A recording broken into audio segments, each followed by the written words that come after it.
Today we're going to be talking about apples. There are thousands of different kinds of apples, different varieties, and many of them have specific purposes.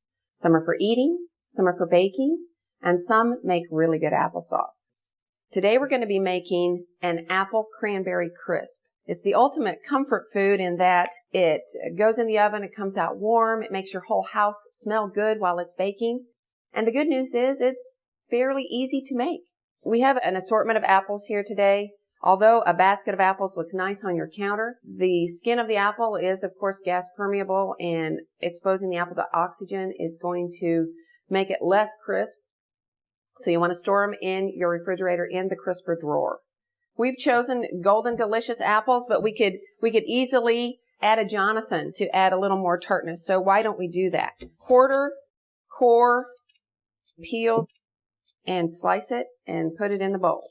We've got approximately 3 pounds of apples, and we're going to add 3 tablespoons of apple cider, or you could use apple juice.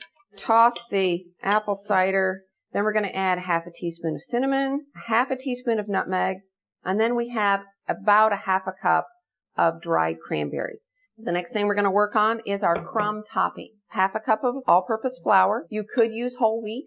Half a cup of brown sugar. Half a cup of granulated white sugar. You could cut back on the sugars if you like.